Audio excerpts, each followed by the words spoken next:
Halo, kembali ke channel gue Renardo Surendaru. Semenjak April 2022, banyak lembaga-lembaga ekonomi internasional dan ekonom-ekonom dunia memprediksi akan adanya resesi di Amerika Serikat. Adanya resesi di Amerika memang dikhawatirkan akan memberikan dampak kepada perekonomian global. Imbasnya, perekonomian global pun diramalkan juga dapat terkena resesi. Di video kali ini gue mau bahas singkat mengenai apa itu resesi, apa penyebabnya, dan dampaknya. National Bureau of Economic Research atau NBER yang merupakan lembaga penelitian ekonomi wahid dunia mendefinisikan resesi sebagai penurunan aktivitas ekonomi dalam suatu wilayah perekonomian selama beberapa bulan. Secara teknis, biasanya ekonom mendefinisikan resesi sebagai kontraksi ekonomi atau pertumbuhan ekonomi negatif selama 2 kuartal berturut-turut. Lantas apa yang menyebabkan resesi? Jadi beberapa jurnal serta artikel yang gue pelajari selama ini paling tidak ada 3 penyebab utama mengapa resesi itu dapat terjadi. Yang pertama adalah economic overheating. Pertumbuhan ekonomi yang baik adalah pertumbuhan ekonomi yang sustainable. Namun demikian, ada kalanya ekonomi tumbuh terlampau cepat. Hal ini yang kita sebut dengan economic overheating. Overheating di sini maksudnya adalah ketika perekonomian mencapai kapasitas maksimalnya untuk memenuhi semua permintaan dari individu, perusahaan, ataupun pemerintah. Ketika kapasitas ekonomi sudah mentok, produsen-produsen tidak dapat menyediakan semua barang yang diminta oleh konsumen karena kekurangan tenaga kerja ataupun bahan baku. Untuk mendapatkan tenaga kerja dan bahan baku, produsen harus membayar lebih tinggi untuk menggunakan input produksi tersebut. Upah yang tinggi tersebut memperkuat demand di pasar dan pada akhirnya akan menyebabkan inflasi di pasar. Dalam istilah ekonomi makro, rentetan ini kita sebut dengan wage price spiral, di mana upah yang naik akan meningkatkan inflasi dan inflasi yang naik akan menyebabkan pekerja meminta upah yang tinggi pula. Untuk meredam rentetan wage price spiral ini, Bank Sentral secara teori akan menaikkan tingkat suku bunga dengan tujuan agar ekonomi kembali ke posisi optimalnya, di mana tumbuh tidak terlalu rendah ataupun tidak terlalu tinggi. Penyebab resesi kedua adalah adanya fenomena aset bubble. Adanya kenaikan harga aset ini biasanya bersumber dari sektor keuangan. Secara umum, aset price bubble atau gelembung aset terjadi ketika harga-harga aset di pasar keuangan naik melebihi harga yang ditentukan oleh faktor fundamental.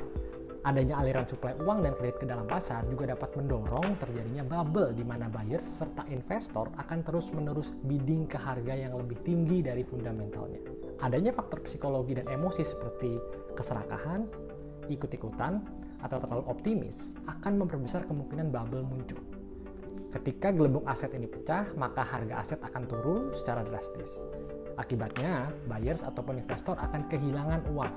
Parahnya lagi, kalau ternyata uang yang digunakan untuk investasi aset itu berasal dari hasil pinjaman.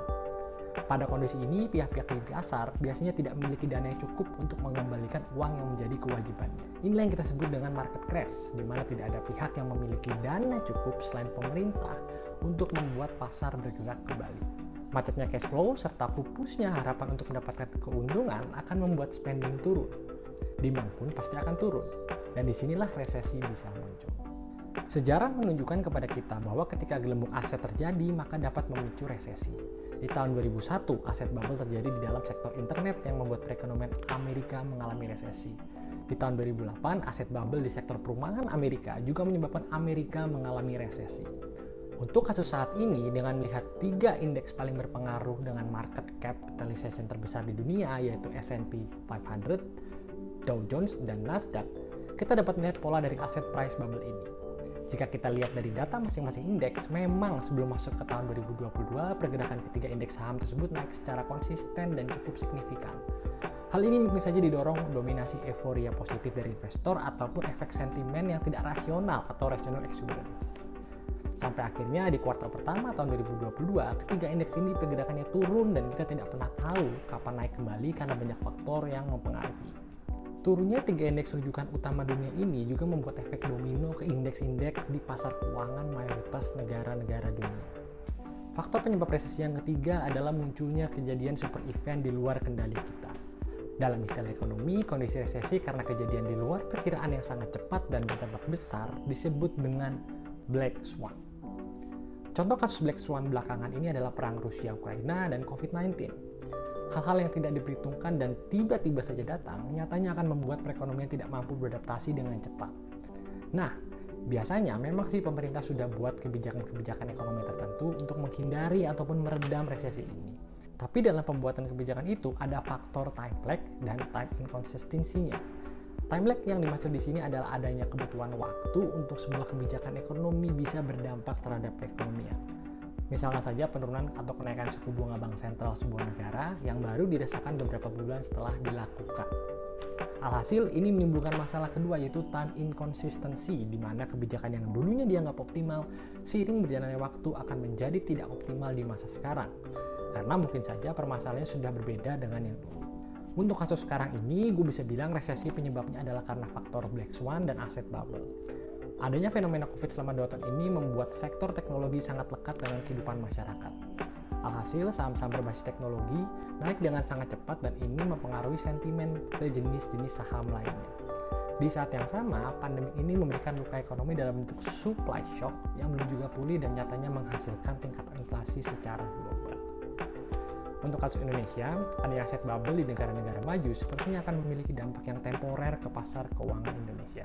Hal ini karena memang pasar keuangan Indonesia tidak terlalu dalam dan tidak terlalu memiliki hubungan sistemik dengan pasar keuangan dunia. Kalau Indonesia bisa membuktikan bahwa ekonomi realnya bisa terus bergerak, gue yakin sih harusnya kita nggak bakal terlampau parah terkena imbas fenomena resesi global ini.